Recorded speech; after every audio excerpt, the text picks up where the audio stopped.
Mummy, Kishore గడు హింసించేస్తున్నాడు. మెయిల్లో చండాలమైన photos పెడుతున్నాడు. ఆ మెయిల్ ఐడి మార్చేయచ్చు కదరా. అది సరే, ఈరోజు పాస్పోర్ట్ ఆఫీస్కి వెళ్ళాలి. ఒక్కదాన్నే వెళ్ళాలంటే భయం వేస్తుంది. నువ్వేమో రాలేవు. పోనీ నీ ఫ్రెండ్ ఎవరైనా తీసుకెళ్ళొచ్చు కదా. ఎవరు వస్తారు? ఎవరు పనులు వాడుకున్నాయి. పోనీ ఎదురింటి అబ్బాయి వస్తాడేమో అడుగుదావా?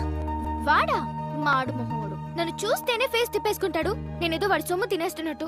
చూసావా, నిన్ను చూస్తే పెళ్లి కాని వాడైతే నోరెళ్ళు పెడతాడు. పెళ్ళైనవాడు కాబట్టి పరాయి స్త్రీని కన్నెత్తి కూడా చూడ్డు. So full safe. జాగ్రత్తగా తీసుకెళ్లి తీసుకొస్తాడు. పద వెళ్ళి అడుగుదాం.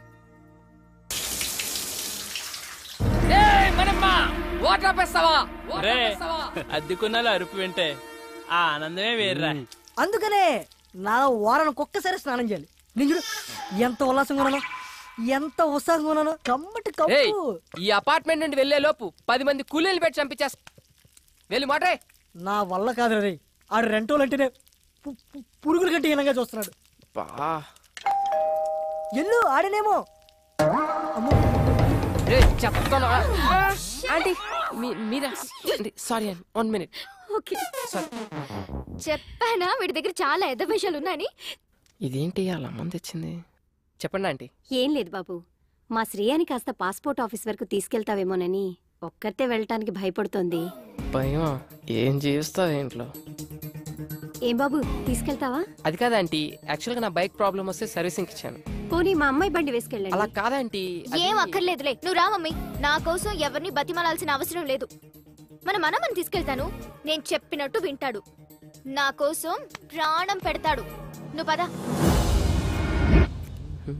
ఇదిగో నీ వాట. మళ్ళీ లంచ్ ఆడుకోరాయి. రే, ఇక్కడ తినేది? ఎక్కడ తిన్నా ఇక్కడికే కదా రావాలి. సరే గాని ఆంటీ ఏమన్నా ఫీల్ అయి ఉంటదంటావా? ఏమో నాకేం తెలుసు, నీకే తెలియాలి. ఆవిడ తెచ్చిన కర్రీ తింటావుగా, అప్పుడు తెలీదా? ఆ పాయింట్ ఆఫ్ వ్యూలో అది కరెక్టే రోయ్. మరి అలాంటప్పుడు తీసుకెళ్ళచ్చు కదా. తీసుకెళ్ళచ్చు. ఒకదాన్ని అంటించుకున్నందుకే పేకల్లోతు మునిగి ఇప్పుడిప్పుడే తేలుతున్నాం. మళ్ళీ ఇంకోట. అబ్బో, బయలుదేరాడండి పెద్ద మన్మధరావు. సార్ గారు ఎప్పుడు వస్తారని తెరిచో కూర్చుంటారు ఇంటి తలుపులు. ఏ అబ్బే, ఊరే ఆ అమ్మాయి నిన్ను హెల్ప్ చేయమంది, లవ్ కాదు. సర్లే, వాళ్ళ అమ్మ వచ్చి అడిగింది కాబట్టి పని చేసి పెడతావు. ఎప్పుడు నేను చచ్చాక? ఏ హ్యాంగ్ అవర్, ఎప్పుడు ఎలా మాట్లాడతావు తెలీదా? ఈసారి వచ్చి అడిగితే డెఫినెట్ గా చేద్దాం. చూద్దాం. ఇవాళ మనమ్మ గారితో బయటకు వెళ్ళిందిగా. అల్లరి చేయకు, కామ్గా కూర్చో. ఎంత అందంగా ఉందో ఎప్పుడు చూడలేదు. అది బయటకు సిటీ. ఏడీడు ఎప్పుడు టీవీలు చూసావని. అన్నా లేఫ్ అన్నా, అన్న కొంచెం లిఫ్ట్ ఇవ్వా. ఆ బండి దగ్గరికి పోనీ అన్న. ఏంటండి గోలా? కర్రే ఆయిల్ రాయాలి. కర్ర తీసుకొని చెప్పకుండా వచ్చాడన్నా. ఆ బండి అన్న. దొరికింది ఇచ్చేనా ఎదవకరా.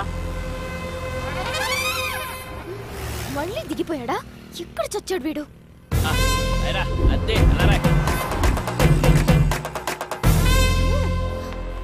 ఇక్కడ నుంచి నేను నేర్చుకుని వెళ్తాను చూడు. నరకం చూపించకు నాకు.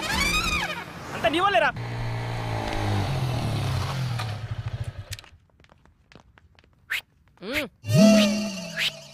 హాయ్ శ్రీ. పాత దేవత వస్తుంది, అది కొత్త కొత్త కాన్సెప్ట్లు చూస్తుంది. నాకు ఇనోపు లేదు, నువ్వు ఇనేసి వచ్చాయి. బాయ్. ఇక్కడే ఉంటున్నావా? ఆ రోజు అలా అన్నందుకు సారీ యార్. యాక్చువల్లీ నువ్వంటే నాకు చాలా ఇష్టం శ్రీ. నువ్వు అక్కడి నుంచి వచ్చేసిన తర్వాత నీకోసం చాలాసార్లు ట్రై చేశాను. చూడు, నా మీద ఉన్న ఇష్టాన్ని నీ స్టడీస్ మే పెట్టు. కనీసం నీ కెరీర్ అన్నా బాగుంటుంది. ఇలా లవ్లు గివ్లు అంటూ నా చుట్టూ తిరక్కు. నీ ఫ్యూచర్, నా టైం రెండు వేస్ట్ అవుతాయి. ఎన్నిసార్లు చెప్పాలి? జెంటిల్మెన్ అన్నమాట. నమ్మొచ్చు. బయలుదేరదామా? ఏంటి స్వెట్ పట్టింది? తుడుచుకో. అసలు నీకు సిగ్గుందా? మా అమ్మ నీతో ఎందుకు పంపించింది అనుకుంటా? ఒక ఆడపిల్లి ఒంటరిగా వదిలేసి వెళ్ళిపోతావా? నాకేదైనా అయితే ఎవరు బాధ్యులు? ఏమైంది ఇప్పుడు? ఈ వాటర్ ప్లేస్ లో యాసిడ్ ఉంటుంటే. యాసిడా? అదెందుకుంటది?